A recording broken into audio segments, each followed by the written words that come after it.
Seigneur Jésus, tu es merveilleux. Seigneur Jésus, tu es merveilleux. Seigneur Jésus, tu es merveilleux. Seigneur Jésus, tu es merveilleux. Le Dieu de puissance, tu es merveilleux. El Shaddai, tu es merveilleux. El Elyon, tu es merveilleux. Elohim, tu es merveilleux. Seigneur Jésus, tu es merveilleux. Seigneur Jésus, tu es merveilleux. Jehovah Shammah, tu es merveilleux. El Olam, tu es merveilleux. Jehovah Jireh, tu es merveilleux. Toi qui m'as sauvé, tu es merveilleux. Toi qui me bénis, tu es merveilleux. Tu as la solution et tu es merveilleux. Oui, shalom, shalom, shalom à tous. Ce matin, l'oiseau de bonne nouvelle est là pour vous annoncer la bonne nouvelle. Je suis l'oiseau de bonne nouvelle. Me voici ce matin en train de vous annoncer la bonne nouvelle. Je suis là. Vous savez que comme tous les matins, le Seigneur me met à cœur, il me donne toujours une parole pour quelqu'un. Et voilà que cette parole, je vais la transmettre ce matin et très fidèlement. Toi qui es disposé, qui es prêt de ton téléphone, qui est prêt de ton ordinateur, sois prêt à recevoir une bonne nouvelle de la part du Seigneur. Le Seigneur est bon et il est merveilleux, il veut te faire du bien. Il veut faire du bien à son peuple ce matin. Il y a une bonne nouvelle pour quelqu'un. Sois juste scotché, partage à quelqu'un ce matin, invite une personne aussi à suivre cette parole avec toi.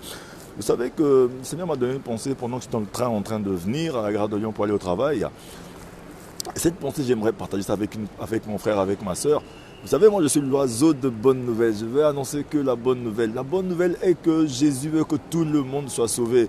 Il est venu dans ce monde pour sauver l'humanité et il continue de sauver l'humanité au travers de nous, ses serviteurs, au travers des gens qui annoncent la bonne nouvelle pour que chaque jour il y ait des transformations, des changements dans la vie des chrétiens, des enfants de Dieu. Même toi qui es tombé hier, ne reste pas par terre, lève-toi. Un enfant de Dieu, c'est celui-là qui reconnaît qu'il est tombé et qui se lève et qui vient vers son Père pour être régénéré, pour être restauré et pour marcher de victoire en victoire. Ce matin, j'ai quelque chose de merveilleux à vous dire. Vous savez que la réflexion que j'ai ce matin, c'est un thème que je vais vous partager très rapidement. Soyez attentifs parce que c'est un thème prophétique. Et ce thème, je crois que ça va faire du bien à beaucoup de personnes qui vont suivre ce message. Shalom à vous tous, soyez bénis. Le matin appartient à ceux qui se lèvent tôt et surtout à ceux qui se confient à l'Éternel, à ceux qui écoutent sa parole parce que sa parole est venue pour guérir. Il a envoyé sa parole pour qu'elle nous guérisse, pour qu'elle nous donne la vie. Il y a de la vie, il y a de la puissance dans la parole du Seigneur. Je sais que Dieu est vivant. Jésus-Christ est Seigneur et il est partout. Il est avec nous ce matin. Le thème sur lequel nous allons nous exhorter, c'est les dispositions à prendre pendant que nous passons par des moments difficiles. Les dispositions qu'un chrétien doit prendre pendant qu'il passe par des moments difficiles. Je vais parler ça rapidement dans un bref temps parce que moi aussi je dois courir pour aller au travail. Vous savez qu'il me faut courir pour aller aussi. Mais je dois partager cette parole avec vous d'abord. Il y a des dispositions qu'il faut prendre pendant que nous passons par des moments difficiles. Vous savez que les moments difficiles, c'est inévitable. Tout le monde passe par un désert. Tout le monde traverse des situations très difficiles. Je ne sais pas comment vous appelez ça. Il y en a qui appellent ça désert, il y en a qui appellent ça misère, il y en a qui appellent ça des temps difficiles. Il y en a qui appellent... Je ne sais pas comment vous pouvez appeler ça. Mais chacun peut mettre le nom sur sa misère et sa difficulté parce que tout le monde passe par un temps difficile. Vous savez que le désert, c'est un moment, une période difficile dans la vie de quelqu'un aussi.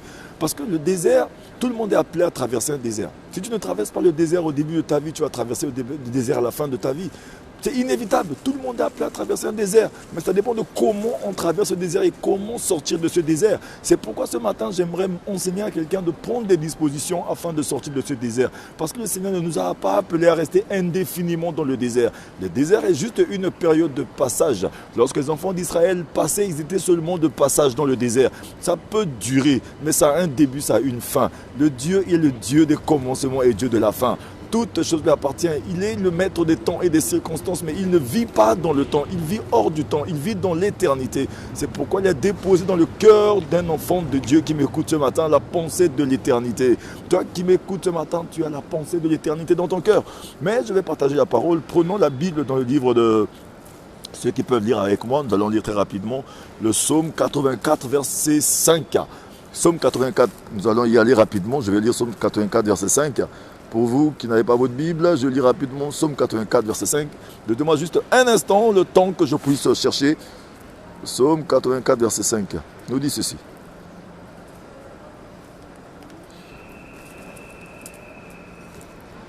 Psaume 84, verset 5, je lis la parole du Seigneur qui dit « Heureux ceux qui habitent ta maison, ils peuvent te célébrer sans cesse. Heureux ceux qui trouvent leur force en toi. Ils trouvent dans leur cœur des chemins tout tracés. Lorsqu'ils traversent la vallée des pleurs, ils la transforment en un lieu plein de sources. Et la pluie la couvre aussi de bénédictions. » Au verset 8 nous dit « Leur force augmente pendant la marche et ils se présentent devant Dieu à Sion. » Alléluia. Regardez un peu ce que la parole du verset 7 nous dit. Lorsqu'ils traversent la vallée des pleurs, ils la transforment en un lieu plein de sources et la pluie la couvre aussi de bénédictions. Leur force augmente pendant la marche et ils se présentent devant Dieu à Sion. Alléluia. Le Seigneur est en train de parler à quelqu'un ce matin.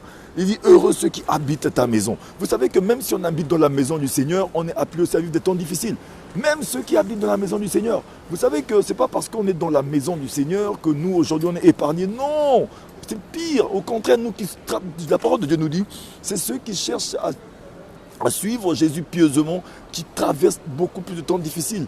Les choses deviennent bizarres dans leur vie. Alléluia. Mon frère, ma soeur, pendant que j'annonce la parole, je commence à avoir chaud. Vous savez, la parole de Dieu me réchauffe ce matin. C'est-à-dire que toi qui vis pieusement, c'est toi qui es appelé à vivre des temps difficiles. Les persécutions arrivent. La vie commence à te persécuter. Même quelqu'un avec qui tu es en bon terme ce matin, tu ne vas pas comprendre pourquoi les choses arrivent. Les incompréhensions vont commencer à venir.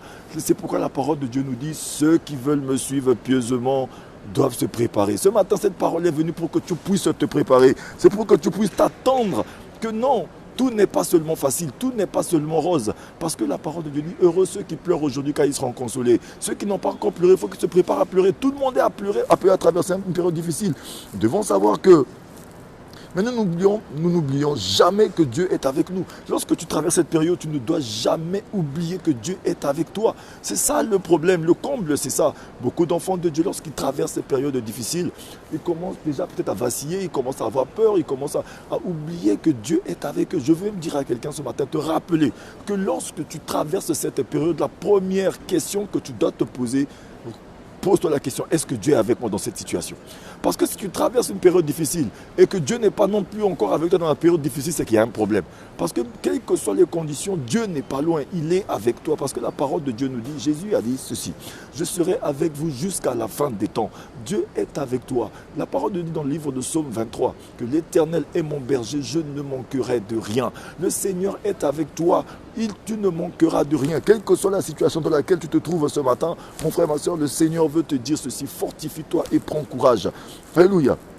Mais vous devez savoir que il faut surtout avoir la capacité de comprendre. Parce qu'il te faut avoir la capacité de comprendre quand tu traverses une période difficile, tu traverses un désert, il y a forcément une leçon quelque part que le Seigneur veut t'enseigner. Mais nous, le plus souvent, nous ne cherchons pas à comprendre cette leçon. Parce que le Seigneur ne nous fait pas traverser un désert pour rien. Il te fait traverser une période difficile, c'est parce que tu as une leçon à apprendre. Tu as quelque chose à apprendre. Il veut t'apprendre aussi à vivre avec la difficulté. La difficulté, ce n'est pas une fin en soi. C'est au contraire de l'essence. C'est du carburant que tu mets dans ta voiture pour que tu puisses rouler un peu plus. Parce que lorsque tu as une destination, quand tu t'arrêtes en chemin, ta destination n'est pas ton arrêt. Ta destination est peut-être là où tu dois aller. Tu t'arrêtes souvent dans des stations d'arrêt pour prendre du carburant, pour te reposer, pour peut-être reposer le véhicule, pour peut-être manger, pour peut-être souffler. Mais ta destination, les situations qui arrivent dans ta vie ne sont que des stations d'arrêt. Ne t'arrête pas, ne sois pas figé seulement à prendre des décisions définitive dans des situations qui sont temporaires. C'est des situations. Elles peuvent arriver, mais elles ne resteront pas éternellement. Chaque chose a une date de péremption. Même les difficultés aussi ont une date de péremption. Elles vont finir, elles vont s'épuiser, car les bontés de l'Éternel ne sont pas à leur terme. Le Seigneur renouvelle sa bonté pour toi qui vis une situation misérable ce matin. Toi qui vis une situation difficile ce matin. Je suis en train de prophétiser dans la vie de quelqu'un. Je ne sais pas si tu m'as entendu. Je ne sais pas si tu as entendu ce matin. Je suis en train de prophétiser dans ta vie que le Seigneur a prévu un temps merveilleux pour toi. Il a prévu un moment merveilleux pour toi. Il veut te faire du bien ce matin. Regardez, le plus souvent, La plupart de nos soucis, l'origine, c'est nous-mêmes. C'est vrai. La plupart des soucis qui arrivent à l'homme, l'origine, c'est lui, par nos mauvais choix. Parce que les choix que nous faisons lorsque nos choix ne sont pas nobles, ça veut dire que nous portons des fardeaux qui ne sont pas le nôtre. C'est pourquoi nous devons avoir des choix qui correspondent et qui souhaitent être en adéquation avec la parole du Seigneur. C'est pourquoi le plus souvent nos choix nous conduisent souvent à porter des fardeaux qui ne sont pas le nôtre. Mais notre Dieu n'est pas un Dieu frustré. Ce n'est pas un Dieu qui est dans un coin de rue cherchant seulement un enfant à lui faire du mal. Non, Dieu n'est pas frustré, il est un Dieu d'amour. Il sait que tu es un enfant qui a juste péché. Tu t'es trompé, tu es tombé, mais apprends aussi à te relever. Le Seigneur sait que tu es tombé. Il a dit sans tenir compte de nos temps d'ignorance. Il appelle tout le monde à revenir à la maison. Tu es tombé, tu es sorti, reviens à la maison. Lève-toi ce matin. Dis Seigneur, je sais que c'est difficile parce que moi-même je me suis mis dans ce gouffre. Je me suis mis dans ce problème. J'ai fait les mauvais choix, les choix qu'il ne fallait pas, les choix qui n'étaient pas nobles. Mais aujourd'hui, Seigneur, je reviens à la maison. Je suis en train de parler prophétiquement dans la vie de quelqu'un. Si tu te lèves sincèrement ce matin, le Seigneur va te bénir, va te faire du bien. Il n'est jamais trop tard. Mais il y a une chose aussi, j'aimerais dire à quelqu'un. Lorsque tu vois un frère en train de passer un moment difficile, ne te moque pas de ton frère. Ne te mets pas à dire que non, c'est parce qu'il a trop péché qu'il est en train de vivre cette situation misérable. Non, toi-même tu n'es pas épargné. Tu ne sais pas, personne ne connaît ni le jour ni l'heure. Parce que si aujourd'hui tu n'es pas encore devenu un objet de scandale, c'est parce que Dieu est en train de te protéger encore.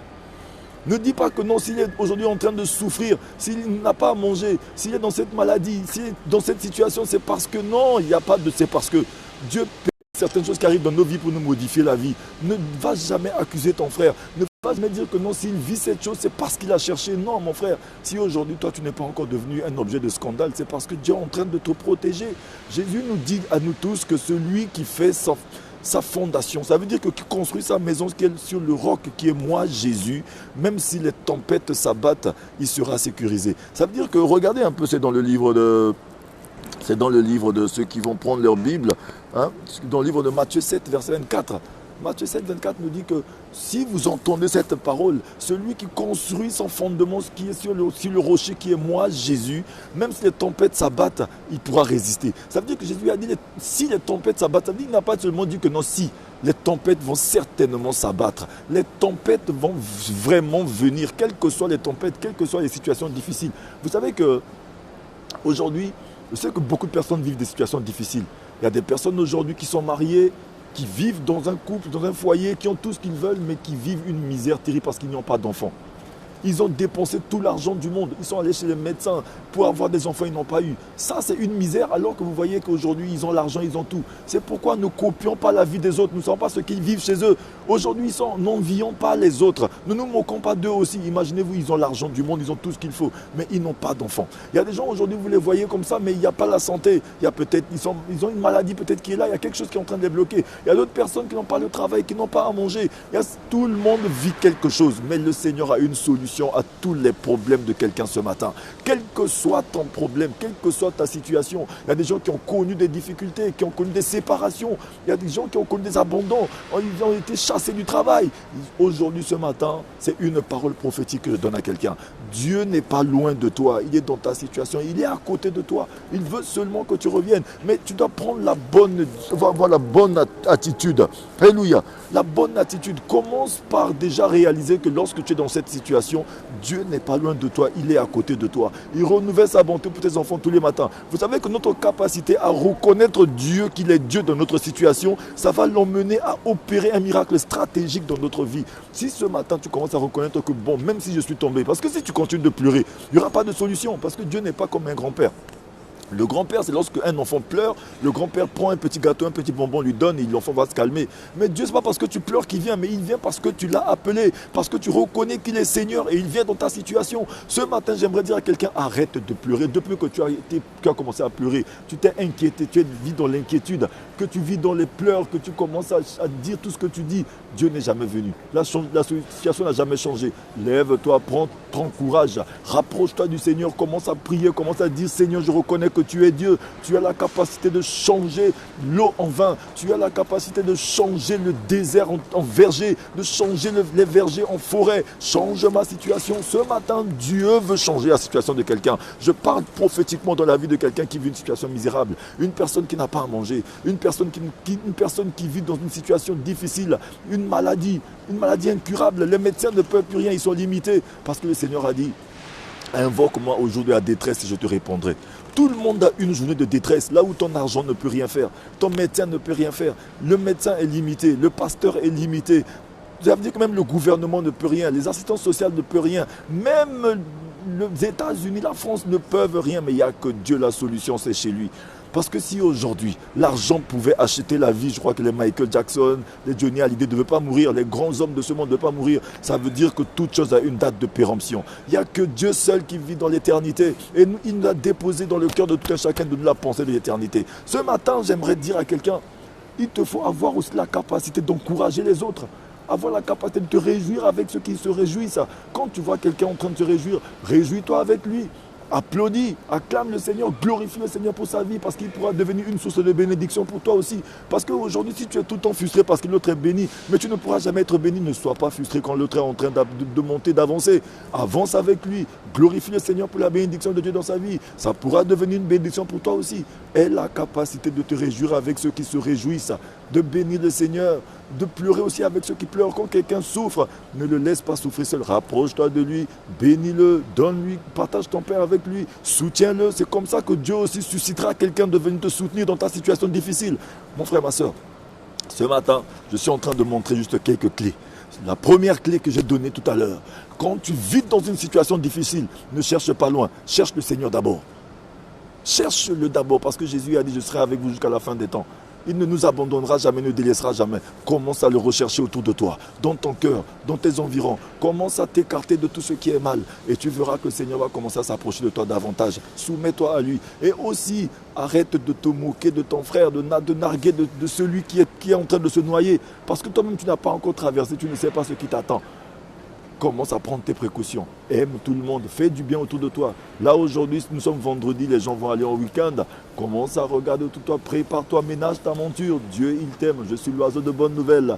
J'apporte seulement la bonne nouvelle. Quelles que soient les épidémies, les fléaux, les contagions, tu ne seras pas atteint. Car la parole de Dieu dit que 1000 tombent à nos côtés, 10 000 à notre droite. Rien ne nous atteindra.